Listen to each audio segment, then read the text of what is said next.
Assalamualaikum Mas. Waalaikumsalam. Saya mau tanya ijtihad itu apa ya Mas? Sudah dulu Mas. Di dalam ilmu aswaja, ijtihad dijelaskan dari segi bahasa berasal dari kata ijtihada yang berarti bersungguh-sungguh, rajin, giat atau mencurahkan segala kemampuan. Menurut bahasa, ijtihad ialah berupaya serius dalam berusaha atau berusaha yang bersungguh-sungguh. Secara istilah, ijtihad adalah usaha yang dilakukan secara bersungguh-sungguh untuk mencari sumber hukum Islam. Ijtihad memiliki kedudukan sebagai sumber hukum Islam yang ketiga setelah Al-Quran dan hadis. Ijtihad digunakan untuk menetapkan suatu hukum Islam yang belum disebutkan secara tegas dalam Al-Quran dan hadis. Di dalam ijtihad ada 4 mazhab Mas.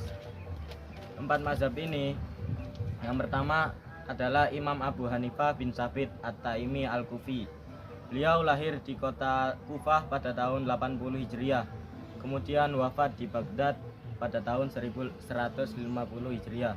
Yang kedua adalah Imam Malik bin Anas bin Malik bin Abu Amir Al-Asbahani. Beliau dilahirkan di kota Madinah pada tahun 93 Hijriah. Dan yang terakhir adalah fungsi ijtihad. Fungsi ijtihad sendiri diantaranya adalah 3 macam. Yang pertama, fungsi ijtihad al-rujuk atau kembali, yang bermakna mengembalikan ajaran-ajaran Islam kepada Al-Quran dan Sunnah dari segala pendapat yang kurang relevan. Yang kedua adalah fungsi ijtihad al-ihya atau kehidupan, menerangkan bahwa menghidupkan kembali bagian-bagian dari nilai dan Islam semangat agar mampu menjawab tantangan zaman. Dan yang terakhir adalah fungsi ijtihad al-inabah atau pembenahan, yang bermakna memenuhi ajaran-ajaran Islam yang telah diijtihadi oleh ulama terdahulu dan dimungkinkan adanya kesalahan menurut konteks zaman dan kondisi yang dihadapi. Kita lanjut di macam-macam ijtihad. Secara garis besar, ijtihad dibagi menjadi 2 bagian, yaitu ijtihad fardhi dan ijtihad jama'i. Yang pertama, ijtihad fardhi adalah ijtihad yang dilakukan oleh perseorangan atau beberapa orang yang tak ada keterangan bahwa mujtahid lainnya menyetujuinya dalam suatu perkara. Dan sedangkan ijtihad jama'i adalah suatu ijtihad dalam suatu perkara yang disepakati oleh semua mujtahidin.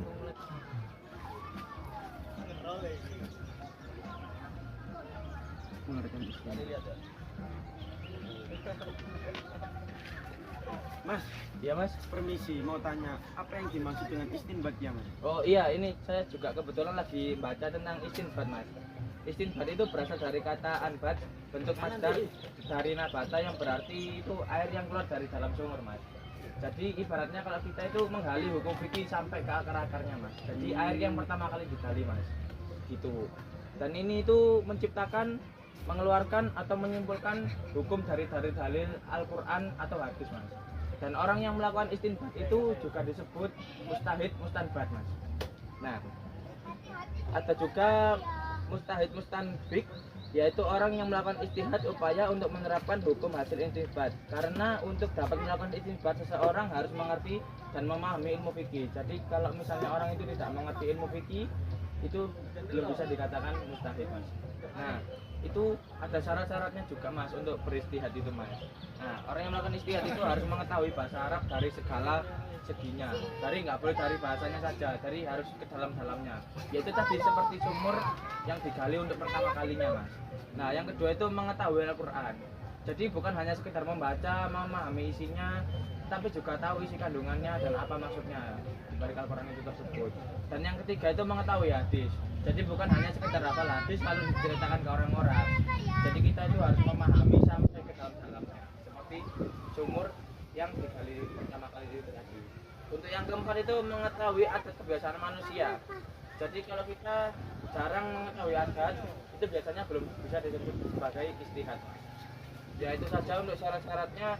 Mungkin tentang para mustahid itu ada 4 Mas, yakni mustahid mutlak, mustahid mazhab, mustahid al-masyad, mustahid muqayyad.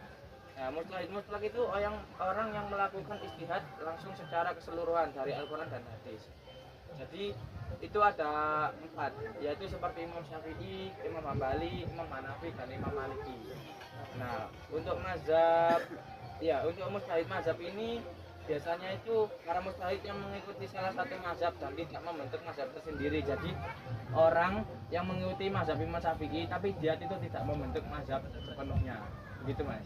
Apa sudah paham? Paham. Terima kasih ya, Mas. Iya Mas, sama-sama.